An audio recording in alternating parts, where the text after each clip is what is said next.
नमस्ते दोस्तों, मैं इष्ट ज्योति आज की बात में आप सबका स्वागत करती हूँ। आइए आज की बात कर लेते हैं। आज बड़ा ही शुभ दिन है, अच्छा दिन है, बुधवार का दिन है। बुधवार के दिन मेरे श्री गणपति को ध्याते हैं, तो श्री गणेश मंदिर जाइए, पूजा आराधना कीजिए और गणेश अथर्वशीर्ष का पाठ आप जरूर करें आज, तो आपके सुख समृद्धि आपके पास आएगी। मैं शुरू वास्तु से करती हूँ, वास्तु की थोड़ी सी बातें, फिर आज की खास बात ले लेंगे, तिथि और योग की बात करेंगे और उसके बाद थोड़े से उपाय और कृष्ण कथा में हम कुछ नया लेने की कोशिश करेंगे। अंत तक बने रहिए तो लाभ होगा।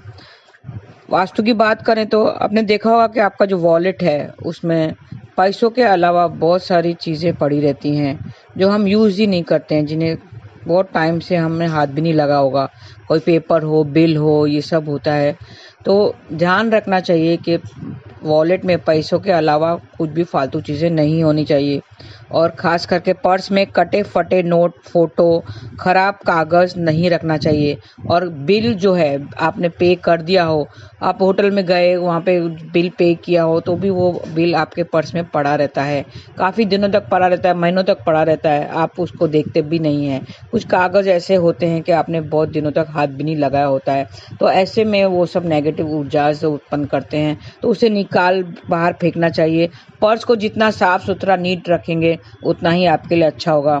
साफ और सलीके में रखी चीज़ें अच्छी रहती हैं और पर्स भी अच्छा दिखता है। और पर्स में माता लक्ष्मी का फोटो जरूर रखना चाहिए और उसे कुछ समय बाद बदलते रहना चाहिए। कुछ अगर फट गया हो कुछ, तो समय समय पर उसे बदलते रहना चाहिए।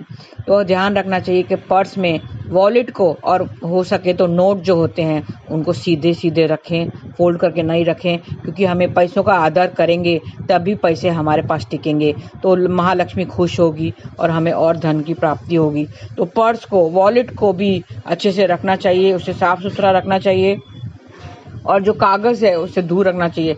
और कागज़ हमें नोटों के साथ नहीं रखना चाहिए, और उसका अलग डिपार्टमेंट होता है, कागज़ों का अलग, और कागज़ तो रखने ही नहीं चाहिए। बिल वगैरह जो आपका काम हो गया हो उसे फाड़ कर फेंक देना चाहिए। तो ये थी वास्तु की बातें।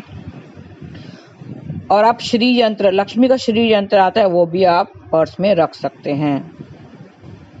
और अब तिथि की बात करते हैं। अष्टमी तिथि आज से कल सुबह 6:23 तक रहेगी।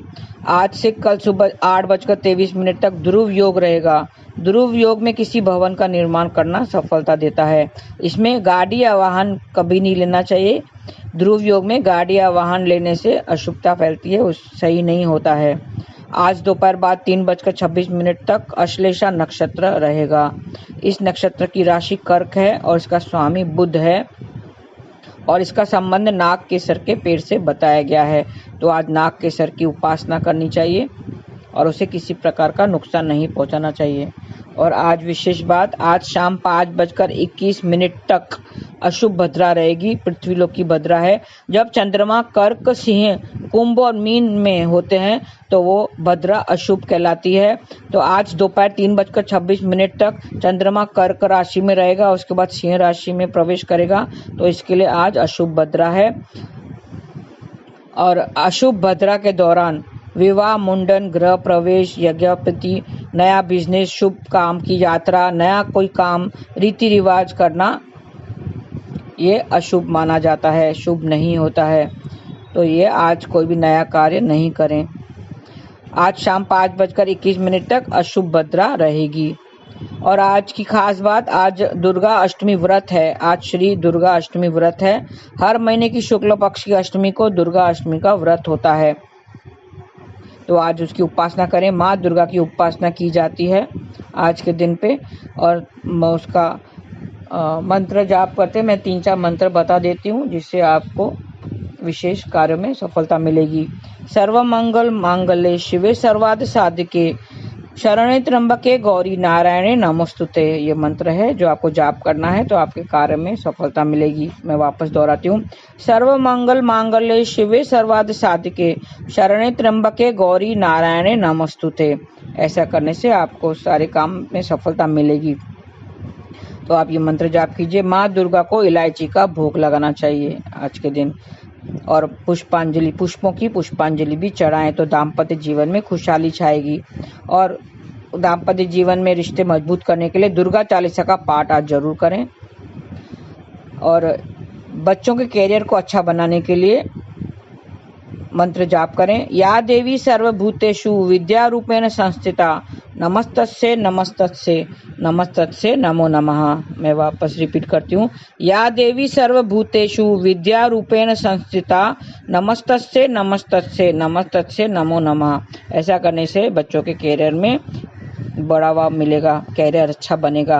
तो ये मंत्र जाप कीजिए और आज का दिन व्यतीत कीजिए। माँ देवी के आगे घी का दीपक जलाने से बच्चों के कैरियर में सफलता आएगी। तो माँ देवी के आगे घी का दीपक जलाना चाहिए। आपको बता दूं, घी का दीपक भगवान की प्रसन्नता के लिए होता है और तेल का दीपक अपनी मनोकामना को पूर्ण करने के लिए होता है।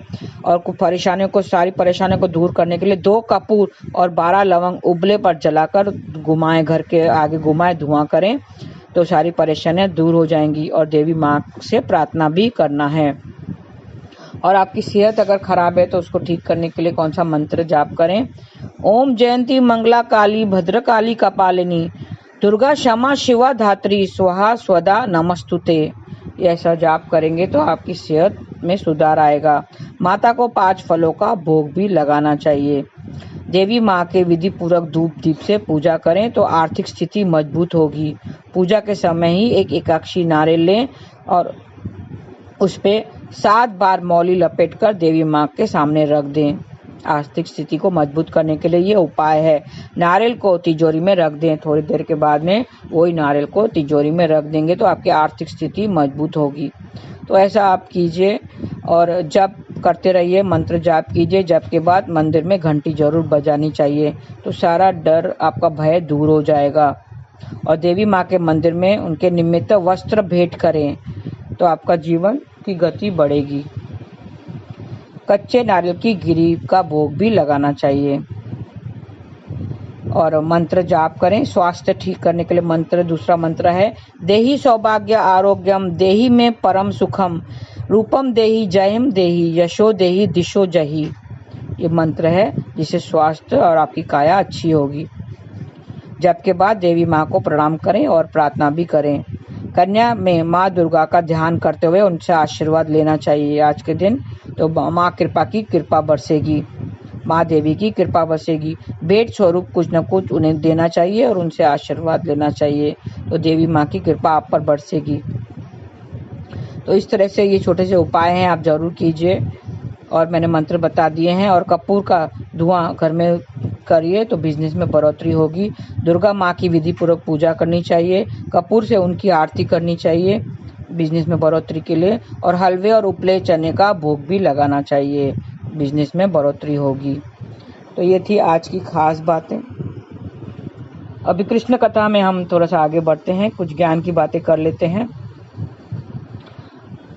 जब हमारे बच्चे पढ़ाई कर चुके होते हैं तो उनको जॉब की ज़रूरत होती है, क्योंकि आगे जॉब करेंगे तो अपनी ज़िंदगी को बढ़ाने के लिए, सही ढंग से चलाने के लिए उनको जॉब या बिजनेस की ज़रूरत पड़ती है।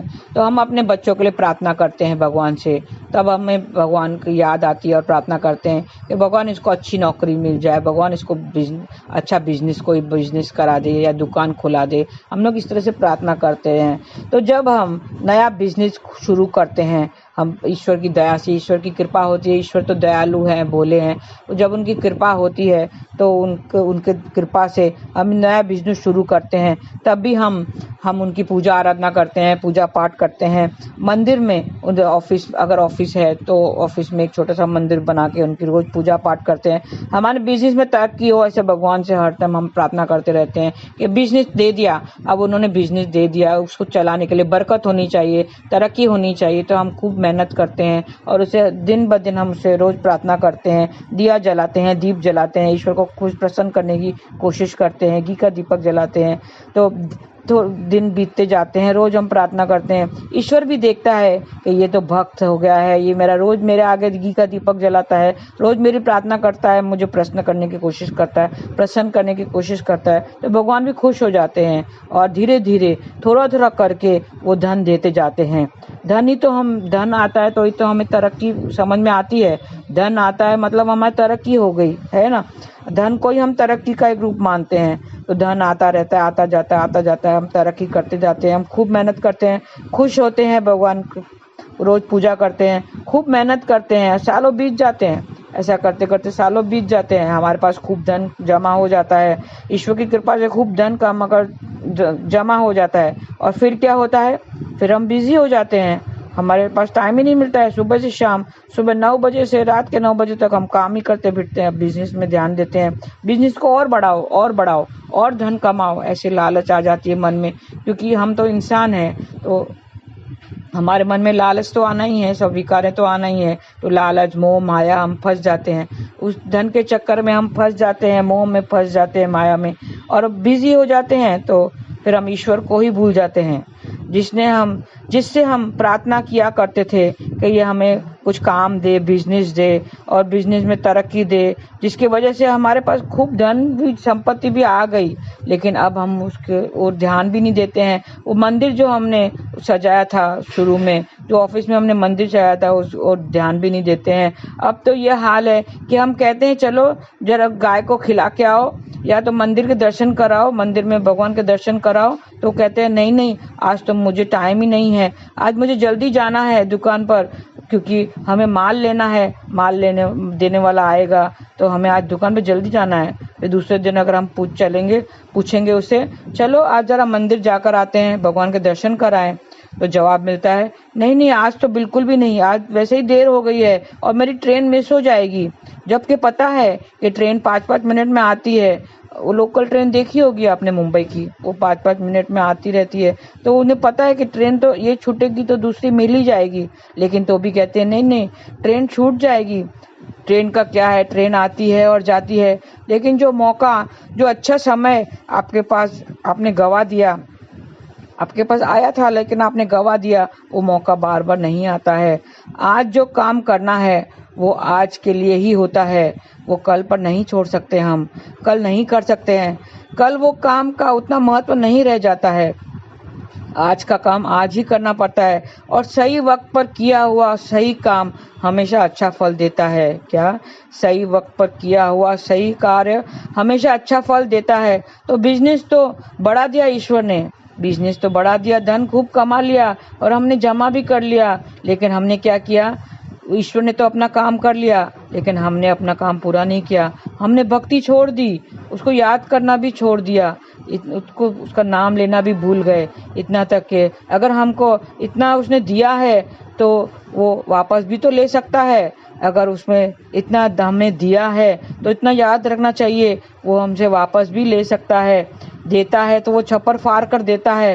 कहते हैं ना कि भगवान ने मुझे छप्पर फाड़ कर दिया है, ईश्वर ने, माता ने मुझे इतना दिया है कि मेरी जोरी कम पड़ गई, इतना दिया मेरी माता ने।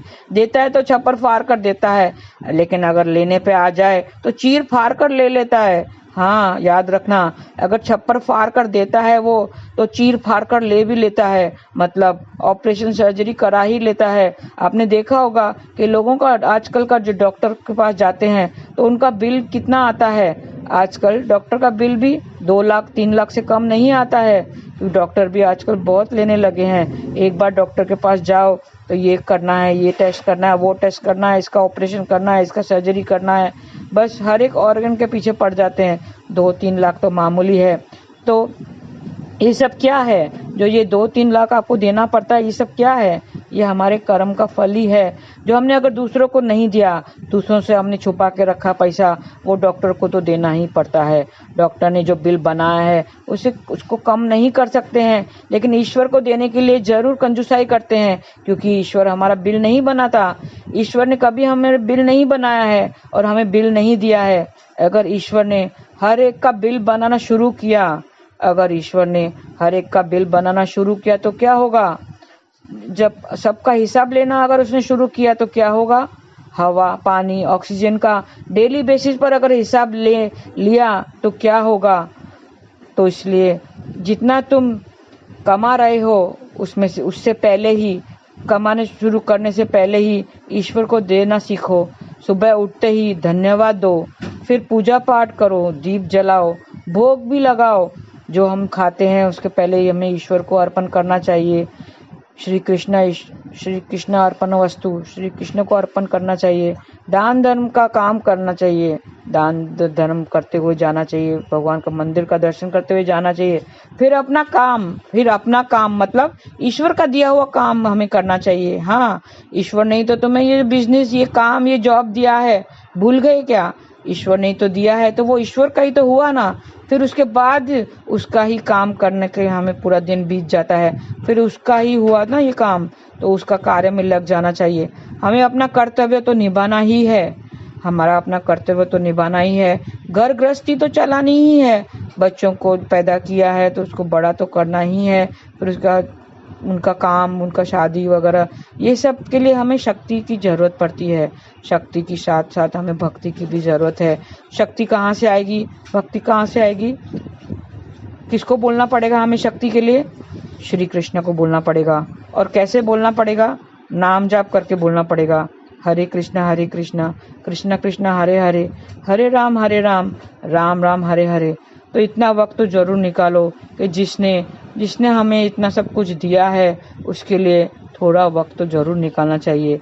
जो उसका ही काम है, जो हम कर रहे हैं, वो काम करने के लिए पहले तो ईश्वर के पास तो हमें उसको तो दर्शन करना ही चाहिए, मंदिर जाना ही चाहिए, दीप जलाना ही चाहिए, नाम जाप लेना ही चाहिए।